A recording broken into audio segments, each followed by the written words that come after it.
স্বাগতম জনাইছো এই মুহূৰ্তত আন এটা গুৰুত্বপূৰ্ণ খবৰ লৈ আহিছো দেশবাসী এতিয়া সতৰ্ক হওক দেশবাসীক সাৱধান হ'বৰ বাবে সতৰ্ক হ'বৰ বাবে দেশৰ প্ৰধানমন্ত্ৰী নৰেন্দ্ৰ মোদীয়ে বিশেষ আহ্বান জনাইছে কি কৰিব নালাগে এতিয়া দেশবাসীয়ে পেট্ৰল ডিজেল কোনো কাৰণত অপব্যয় নকৰিব পেট্ৰল ডিজেলৰ পৰা আৰম্ভ কৰি অন্যান্য মূল্যৱান যি সোণ হীৰাৰ সামগ্ৰী আছে এনে আপুনি টকা ব্যয় কৰি আপুনি এই সমূহ সামগ্ৰী ক্ৰয় নকৰিব বিদেশ ভ্ৰমণ নকৰিব এনে ধৰণে বহু আহ্বান জনাইছে যে দেশৰ প্ৰধানমন্ত্ৰী গৰাকীয়ে কিয় কাৰণ দেশত এতিয়া নাটনি হ'ব পাৰে পেট্ৰল ডিজেল আৰু গেছৰ এলপিজিৰ পৰা আৰম্ভ কৰি ৰাসায়নিক যিসমূহ সামগ্ৰী আছে সকলোৰে নাটনিৰ সন্মুখীন হ'বলগীয়া হ'ব পাৰে দেশবাসী কাৰণ সমগ্ৰ বিশ্বত যেহেতু আমেৰিকা ইজৰাইল আৰু ইৰাণৰ মাজৰ যি যুদ্ধ সেই যুদ্ধৰ এতিয়াও অৱসান হোৱা নাই সৰ্বোচ্চ প্ৰণালীক লৈ এতিয়াও যেহেতু চলি আছে দুই দেশৰ মাজত তীব্ৰ বাক বিতণ্ডা আৰু এনে অৱস্থাত এতিয়া দেশবাসীলৈ এই আহ্বান জনাইছে প্ৰধানমন্ত্ৰী নৰেন্দ্ৰ মোদীয়ে কি জনাইছে আহ্বান প্ৰধানমন্ত্ৰী গৰাকীয়ে লৈছে এই মুহূৰ্তত টাইম এইট বিগ ব্ৰেকিং দেশত নাটনি হ'ব পাৰে পেট্ৰল ডিজেলৰ দেশবাসীক বিশেষভাৱে সতৰ্ক কৰি দিছে এতিয়া দেশৰ প্ৰধানমন্ত্ৰী নৰেন্দ্ৰ মোদীৰ তৰফৰ পৰা নাটনি হ'ব পাৰে গেছ আৰু ৰাসায়নিক সাৰৰ দেশবাসীক সতৰ্ক হ'বলৈ আহ্বান জনাইছে প্ৰধানমন্ত্ৰীৰ তৰফৰ পৰা সকলোকে বিশেষ আহ্বান এয়া প্ৰধানমন্ত্ৰী নৰেন্দ্ৰ মোদীৰ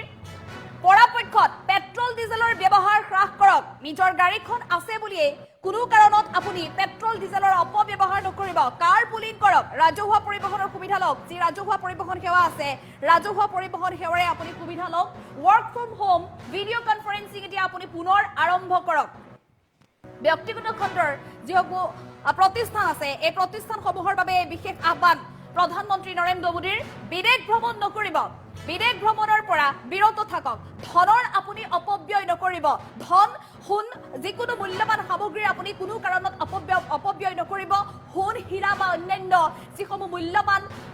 সম্পদ আছে এই সম্পদসমূহ ক্ৰয় কৰি আপুনি টকাৰ ব্যয় নকৰিব যিকোনো মুহূৰ্ততে দেশবাসী সংকটত পৰিব পাৰে গতিকে তাৰ বাবে আগতীয়াকৈ সতৰ্ক কৰি দিছে এতিয়া ভাৰতৰ জনসাধাৰণক দেশৰ প্ৰধানমন্ত্ৰী নৰেন্দ্ৰ মোদীয়ে উল্লেখ কৰিব লাগিব যে মধ্যপ্ৰাচ্যত এতিয়াও উত্তেজনা অব্যাহত আছে আমেৰিকা ইজৰাইল আৰু ইৰাণৰ মাজত যি যুদ্ধ চলিছিল সেই যুদ্ধৰ ধাৰাবাহিকতাৰ বাবে এক ভয়াৱহ পৰিস্থিতি বিৰাজ কৰিছে সমগ্ৰ মধ্যপ্ৰাচ্যত আৰু এই মধ্যপ্ৰাচ্যৰ যুদ্ধখনৰ প্ৰভাৱ সমগ্ৰ বিশ্বৰ প্ৰতিখন দেশতে পৰা পৰিলক্ষিত হৈছে যুদ্ধ বন্ধ কৰিবৰ বাবে বিশ্বৰ প্ৰতিটো প্ৰান্তৰ পৰা প্ৰতিখন দেশৰ পৰা আহ্বান জনোৱা হৈছে বিভিন্ন ধৰণৰ পদক্ষেপ গ্ৰহণ কৰা হৈছে মধ্যস্থতাকাৰীৰ জৰিয়তে এই অশান্তি অৰাজকতা দূৰ কৰিবৰ বাবে ইখনৰ পিছত সিখন আলোচনা বা বৈঠক অনুষ্ঠিত হৈছে তাৰ পিছতো কিন্তু যুদ্ধৰ অৱসান হোৱা নাই আৰু হৰমুজ প্ৰণালীক লৈ বিশেষভাৱে অধিক ভয়াৱহ পৰিস্থিতি দেখিবলৈ পোৱা গৈছে সমগ্ৰ বিশ্বত যেহেতু হৰমুজ প্ৰণালী হৈছে এনে এটা গুৰুত্বপূৰ্ণ সামুদ্ৰিক পথ যি পথেৰে ব্যৱসায়িক বাণিজ্যিক যিসমূহ জাহাজ আছে সেই জাহাজসমূহ অহা যোৱা কৰি থাকে বহিৰাষ্ট্ৰৰ পৰা যিসমূহ তেল এলপিজি বা যিসমূহ অতিকৈ মূল্যৱান সামগ্ৰী ভাৰতলৈ ৰপ্তানি হয় বা বিশ্বৰ অন্যান্য দেশসমূহলৈ ৰপ্তানি হয় এই সামগ্ৰীসমূহক লৈ যিহেতু আদান প্ৰদান এই পথেৰে চলি আছে হৰমুজ প্ৰণালীৰ দৰে এটা গুৰুত্বপূৰ্ণ পথেৰে চলি আছে কিন্তু এই গুৰুত্বপূৰ্ণ পথটোকে লৈ বিশ্বত এতিয়া হাহাকাৰ অৱস্থাৰ সৃষ্টি হৈছে আমেৰিকা আৰু ইৰাণৰ মাজত চলি থকা যুদ্ধৰ বাবে কাৰণ হৰমুজ প্ৰণালীক লৈ আজিও এটা নিৰ্দিষ্ট সিদ্ধান্ত নিৰ্ণায়ক এক সিদ্ধান্তত উপনীত হ'ব পৰা নাই যাৰ বাবে এই যুদ্ধ এতিয়া ভয়ংকৰ ৰূপ ধাৰণ কৰা পৰিলক্ষিত হৈছে তেনে অৱস্থাত আজিৰ দিনটোৰ পৰ্যন্ত মধ্যপ্ৰাচ্যৰ এই যুদ্ধক লৈ মধ্যপ্ৰাচ্যৰ হৰমুজ প্ৰণালীৰ দৰে এটা সামুদ্ৰিক পথক লৈ যি পৰিৱেশৰ সূচনা হৈছে সেই পৰিৱেশ এতিয়ালৈকে যিহেতু অৱসান ঘটা নাই তাৰ বাবে দেশৰ প্ৰধানমন্ত্ৰীৰ তৰফৰ পৰা বিশেষভাৱে আহ্বান জনোৱা হৈছে যে আগন্তুক সময়ত হয়তো দেশবাসী অধিক সংকটৰ সন্মুখীন হ'বলগীয়া হ'ব পাৰে এতিয়া বৰ্তমান সময়ত দেশৰ ক'লা বজাৰত চিলিণ্ডাৰৰ দাম ৩,০০০ টকা পৰ্যন্ত বৃদ্ধি পাইছে গতিকে এনে অৱস্থাত যিসকল ক'লা বা অসাধু ব্যৱসায়ী আছে সেই ব্যৱসায়ীসকলে অধিক মুনাফা লভি আছে বা মুনাফা লাভ কৰি আহিছে গতিকে এনে অৱস্থাত অসাধু চক্ৰক কোনো কাৰণত প্ৰশ্ৰয় দিব নালাগে সকলোৱে প্ৰতিটো সময়তে নিয়ম অনুসৰি যাতে সামগ্ৰী ব্যৱহাৰ কৰে তাৰ বাবে আহ্বান জনাইছে এলপিজিৰ পৰা ৰাসায়নিক সাৰ পৰ্যন্ত সকলো সামগ্ৰীৰে যাতে কোনো কাৰণত অপচয় নকৰে তাৰ বাবে আহ্বান জনাইছে দেশৰ প্ৰধানমন্ত্ৰী নৰেন্দ্ৰ মোদীৰ তৰফৰ পৰা আৰু আটাইতকৈ উল্লেখযোগ্য যে বৰ্তমান সময়ত আজিৰ দিনত প্ৰতিটো পৰিয়ালতে এখন হলেও বাহন থাকে বহু পৰিয়ালত ২-৩খন যিমানজন তেওঁলোকৰ ঘৰত সদস্য আছে পুৰুষে হওক বা মহিলা হওক চাকৰিয়াল মানুহ বা ব্যৱসায়িকভাৱে তেওঁলোক অলপ প্ৰভাৱশালী মানুহ সেই লোকসকলৰ বাসগৃহত দেখিবলৈ পোৱা যায় ২-৩খন বাহন থাকে পুৰুষ যদি কামলৈ যায় তেনেহলে সেইখন এখন বাহন লৈ যায়, মহিলাগৰাকী যদি স্কুললৈ ল'ৰা ছোৱালী থবলৈ যায় তেওঁ এখন বাহন লৈ যায়। এনেধৰণে আচলতে কেইবাখনো বাহন একেখন ঘৰতে একেটা পৰিয়ালতে থাকে। গতিকে তেনে অৱস্থাত সেই যে পেট্ৰল ডিজেলৰ অপব্যয় হৈছে সেই অপব্যয় এতিয়া যাতে মানুহে এৰাই চলে, কোনো কাৰণত পেট্ৰল ডিজেলৰ যাতে অপব্যয় নকৰে, যাতে ভৱিষ্যতে যেতিয়া নাটনিৰ সন্মুখীন হ'বলগীয়া হ'ব পাৰে সেই নাটনিৰ সন্মুখীন হোৱাৰ সময়ত যাতে নিজেই এই যুঁজখনত সমস্যাৰ সন্মুখীন হ'বলগীয়া নহয় বা এই যুদ্ধখন যাতে নিজেই জয় কৰিব পাৰে তাৰ বাবে সকলোকে আগতীয়াকৈ সতৰ্ক হৈ থকাৰ বাবে আহ্বান জনাইছে দেশৰ প্ৰধানমন্ত্ৰী নৰেন্দ্ৰ মোদীৰ তৰফৰ পৰা। পৰাপক্ষত কাৰ পুলিং কৰক, ৰাজহুৱা পৰিবহণৰ সুবিধা লওক, যি ৰাজহুৱাভাৱে মেজিক চলে, বাছ চলে, অন্যান্য পৰিবহণ সেৱা আছে, ৰেল সেৱা আছে, এনেধৰণৰ সেৱাবিলাক ল'বলৈ আহ্বান জনাইছে প্ৰধানমন্ত্ৰী নৰেন্দ্ৰ মোদীৰ তৰফৰ পৰা। আৰু বহু লোকক দেখিবলৈ পোৱা যায় অৱসৰ বিনোদনৰ বাবে হওক বা আজৰি সময় তেওঁলোকে অতিক্ৰম কৰিবৰ বাবে পাৰ কৰিবৰ বাবে বিদেশ ভ্ৰমণ কৰে। কিন্তু বিদেশ ভ্ৰমণৰ পৰা এই সমস্যাত আঁতৰত থাকক, বিদেশ ভ্ৰমণ কৰি যি টকা পইচা ব্যয় হৈছে এই টকা পইচা ব্যয় কৰাৰ পৰা যাতে আঁতৰত থাকে তাৰ বাবে দেশৰ প্ৰধানমন্ত্ৰী নৰেন্দ্ৰ মোদীৰ তৰফৰ পৰা সমগ্ৰ দেশবাসীক আহ্বান জনাইছে। দেশত যিসমূহ মূল্যৱান সামগ্ৰী আছে এই সামগ্ৰীৰ যাতে কৃত্ৰিম নাটনিৰ সন্মুখীন হ'বলগীয়া নহয় তাৰ বাবে দেশবাসীক আহ্বান জনাইছে দেশৰ প্ৰধানমন্ত্ৰী নৰেন্দ্ৰ মোদীয়ে। দেশবাসীক সতৰ্ক হৈ থকাৰ আহ্বান জনাইছে। এনেধৰণে কেইবাটাও গুৰুত্বপূৰ্ণ মন্তব্য কৰিছে দেশৰ প্ৰধানমন্ত্ৰী নৰেন্দ্ৰ মোদীয়ে। আৰু এই মুহূৰ্তত প্ৰধানমন্ত্ৰীগৰাকীৰ সেই বিশেষ মন্তব্য আছে, আমি আগবঢ়াবলৈ চেষ্টা কৰিম। साथियों, हमें पेट्रोल डीजल का उपयोग कम करना होगा। शहरों में जहां मेट्रो है वहां हम तय करें कि हम मेट्रो का ही उपयोग करेंगे, ज्यादा से ज्यादा मेट्रो में ही जाएंगे। अगर कार में ही जाना जरूरी है तो फिर कार पूल करने का प्रयास करें और भी लोगों को साथ बिठा ले। अगर हमें कहीं सामान भेजना हो तो कोशिश करनी है कि वह ज्यादा से ज्यादा रेलवे गुड्स के जो ट्रेन होती है रेलवे की सर्विसेज से भेजे, ताकि इलेक्ट्रिक रेलवे होने के कारण पेट्रोल डीजल की जरूरत नहीं पड़ती है। जिन लोगों के पास इलेक्ट्रिक व्हीकल है वो भी कोशिश करें कि इलेक्ट्रिक व्हीकल का ज्यादा से ज्यादा उपयोग करें। हमारे पड़ोस में ही इतना बड़ा युद्ध चल रहा है, इसका असर पूरी दुनिया पर पड़ा है और भारत पर तो और भी गंभीर असर हुआ है। साथियों, भारत के पास बड़े बड़े तेल के कुएं नहीं है। हमें अपनी जरूरत का पेट्रोल, डीजल, गैस ये सब बहुत बड़ी मात्रा में दुनिया के दूसरे देशों से बाहर से मंगाना पड़ता है। युद्ध की वजह से पूरी दुनिया में पेट्रोल, डीजल, गैस और फर्टिलाइजर के दाम बहुत अधिक बढ़ चुके हैं, आसमान को भी पार कर गए हैं। अड़ोस पड़ोस में देशों में क्या हाल है वो तो अखबारों में आता है। भारत सरकार इस युद्ध के पिछले 2 महीनों से देशवासियों को इस संकट से बचाने के लिए लगातार प्रयास कर रही है। नागरिकों पर बोझ न पड़े इसके लिए सरकार सारा बोझ सरकार खुद अपने कंधे पर उठा रही है। लेकिन साथियों, जब सप्लाई चेन पर संकट लगातार बना रहे तो हम कितने भी उपाय कर लें मुश्किलें बढ़ती ही जाती है। इसलिए अब देश को सर्वोपरि रखते हुए, मां भारती को सर्वोपरि रखते हुए हमें एकजुट होकर के लड़ना होगा। हमें याद रखना है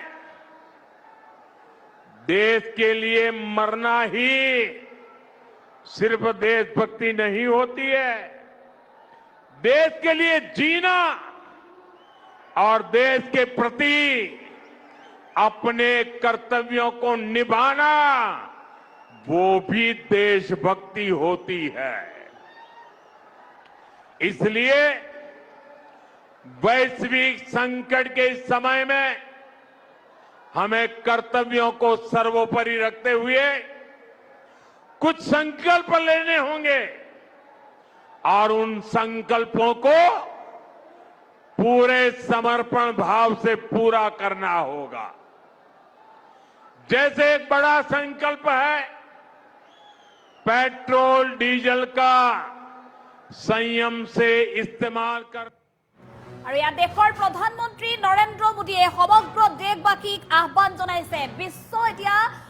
অৰ্থনৈতিকভাৱে সংকটৰ সন্মুখীন হ'বলগীয়া হ'ব পাৰে মধ্যপ্ৰাচ্যৰ যুদ্ধৰ বাবে হৰমুজ প্ৰণালীক লৈ যি মধ্যপ্ৰাচ্যত উত্তেজনা হৈছে সেই উত্তেজনাৰ বাবে সমগ্ৰ বিশ্বৰ প্ৰতিখন দেশতে প্ৰভাৱ পৰিছে কাৰণ অসমতো বা ভাৰতবৰ্ষতো ইমান দেশৰ জনসাধাৰণৰ ব্যৱহাৰ হোৱাকৈ তৈল ক্ষেত্ৰৰ সামগ্ৰীসমূহ বা খাৰুৱা তেল যিহেতু বিশেষভাৱে অধিক ৰূপত বা যথেষ্ট পৰিমাণে ইয়াত উৎপাদন নহয় তাৰ বাবে বহিৰাষ্ট্ৰৰ পৰা ভাৰতলৈ অনা হয় বহু পৰিমাণে খাৰুৱা তেল LPG অনা হয় গতিকে তেনে অৱস্থাত ভাৰতৰ জনসাধাৰণক বৰ্তমান মুহূৰ্তলৈকে সীমিত অৱস্থাত প্ৰতিটো প্ৰান্ততে সীমিত পৰিমাণত সকলোকে বিতৰণ কৰি থকা হৈছে প্ৰতিটো প্ৰয়োজনীয় সামগ্ৰী কিন্তু আগন্তুক সময়ত যাতে কোনো কাৰণত এই সামগ্ৰীৰ নাটনি নহয় তাৰ বাবে আগতীয়াকৈ আমি ইয়াৰ ব্যৱহাৰ বুজিব লাগিব ইয়াৰ মূল্য বুজিব লাগিব যাতে বিশ্বৰ এই সংকট কালত দেশৰ জনসাধাৰণ ভাৰতৰ জনসাধাৰণে যাতে সংকটত পৰিব নালাগে তাৰ বাবে সকলো লোকে প্ৰতিটো সামগ্ৰী যাতে সীমিত পৰিমাণত ব্যৱহাৰ কৰে তাৰ বাবে আহ্বান জনাইছে পেট্ৰল ডিজেলৰ যিকোনো মুহূৰ্ততে ভাৰততো নাটনি হোৱাৰ আশংকা দেখিবলৈ পোৱা গৈছে মধ্যপ্ৰাচ্যত চলি থকা যুদ্ধৰ বাবে কেৱল মাত্ৰ পেট্ৰল ডিজেলেই নহয় ৰন্ধন গেছৰ পৰা আৰম্ভ কৰি ৰাসায়নিক সাৰ পৰ্যন্ত সকলো সামগ্ৰীৰে নাটনি হ'ব পাৰে দেশত তাৰ বাবে আগতীয়াকৈ প্ৰতিগৰাকী লোকে প্ৰতিটো সামগ্ৰীৰ সৎ ব্যৱহাৰ কৰিবলৈ শিকিব লাগে সোণ ৰূপৰ অলংকাৰৰ পৰা প্ৰতিটো সামগ্ৰী এনেই ক্ৰয় কৰি বা অভাৱত ক্ৰয় কৰি হিচাপতকৈ বেছি ক্ৰয় কৰি কোনো যাতে টকাৰ অপব্যয় নকৰে তাৰ বাবেও দেশৰ প্ৰধানমন্ত্ৰী নৰেন্দ্ৰ মোদীয়ে আহ্বান জনাইছে দেশৰ জনসাধাৰণক আৰু সকলোৱে যাতে সামগ্ৰীৰ মূল্য বুজি পায় তাৰ বাবে সকলোকে সজাগ হৈ থাকিবলৈ আহ্বান জনাইছে দেশৰ প্ৰধানমন্ত্ৰী নৰেন্দ্ৰ মোদীয়ে আৰু গাড়ীৰ ব্যৱহাৰৰ ক্ষেত্ৰত আমি পুনৰ জনাও সেই কথা যেহেতু এটা পৰিয়ালত আজিৰ দিনটোত প্ৰায় ৩-৪খনকৈ গাড়ী থাকে দুচকীয়া চাৰিচকীয়া বাহন এনেধৰণে থাকে গতিকে এনে অৱস্থাত এটা পৰিয়ালে মাত্ৰ এখন গাড়ীয়ে যাতে ব্যৱহাৰ কৰিবলৈ চেষ্টা কৰে তাৰ বাবে আহ্বান জনাইছে য'ত ৰেল সেৱা আছে ৰেল সেৱাৰ সহায় ল'বৰ বাবে আহ্বান জনাইছে দেশৰ প্ৰধানমন্ত্ৰী নৰেন্দ্ৰ মোদীয়ে যাতে ৰাজহুৱা পৰিবহণ সেৱাৰ জৰিয়তে আমি ইন্ধন বচাব পাৰোঁ তাৰ বাবে প্ৰধানমন্ত্ৰী নৰেন্দ্ৰ মোদীয়ে উদাহৰণ সহ দেশৰ জনসাধাৰণক এক প্ৰকাৰ এই কথা আহ্বান জনাইছে প্ৰতিটো সামগ্ৰী যাতে সীমিত পৰিমাণত ব্যৱহাৰ কৰে ৰন্ধন গেছৰ চিলিণ্ডাৰৰ ক্ষেত্ৰতো কোনো কাৰণত আপোনাৰ প্ৰাপ্য যিটো চিলিণ্ডাৰ সেই চিলিণ্ডাৰহে আপুনি ক্ৰয় কৰিব আৰু তাৰ ওপৰত আপুনি 2 টকা বেছিকৈ পাম বুলি ক'লা বজাৰত আপোনাৰ চিলিণ্ডাৰটো ভুলতো এৰি নিদিব ক'লা বজাৰত আপোনাৰ চিলিণ্ডাৰ এৰি দিলে কৃত্ৰিম নাটনিৰ সন্মুখীন হ'ব লাগিব আৰু একাংশ অসাধু ব্যৱসায়ীয়ে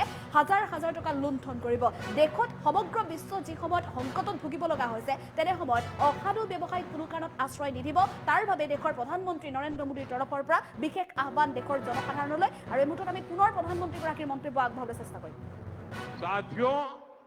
हमें पेट्रोल डीजल का उपयोग कम करना होगा शहरों में जहां मेट्रो है वहां हम तय करें कि हम मेट्रो का ही उपयोग करेंगे ज्यादा से ज्यादा मेट्रो में ही जाएंगे अगर कार में ही जाना जरूरी है तो फिर कार पूल करने का प्रयास करें और भी लोगों को साथ बिठा ले अगर हमें कहीं सामान भेजना हो तो कोशिश करनी है कि वह ज्यादा से ज्यादा रेलवे गुड्स के जो ट्रेन होती है रेलवे की सर्विसेज से भेजे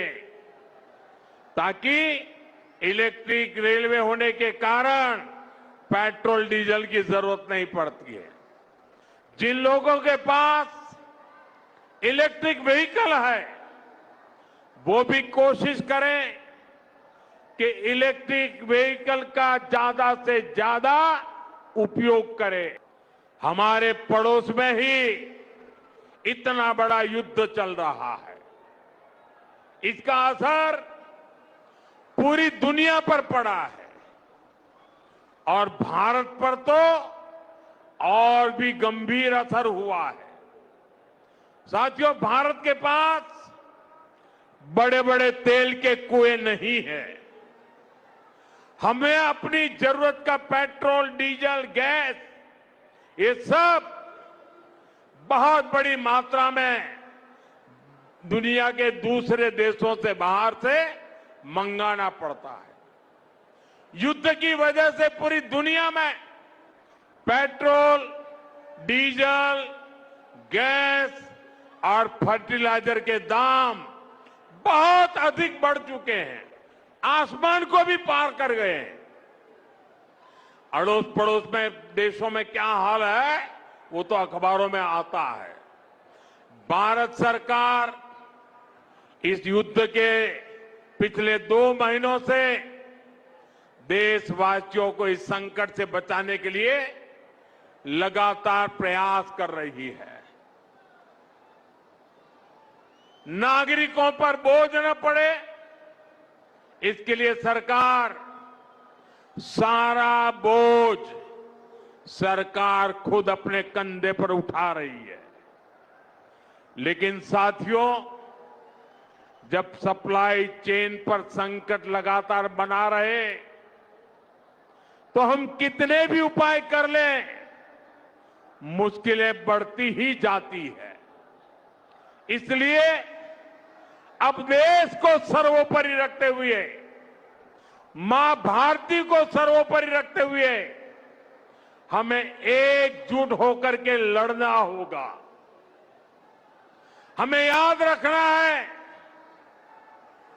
देश के लिए मरना ही सिर्फ देशभक्ति नहीं होती है। देश के लिए जीना और देश के प्रति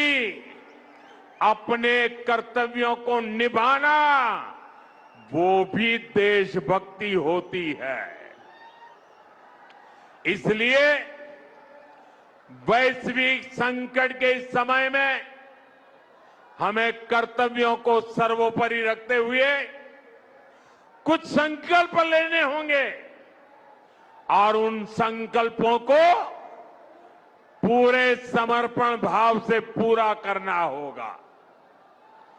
जैसे एक बड़ा संकल्प है पेट्रोल डीजल का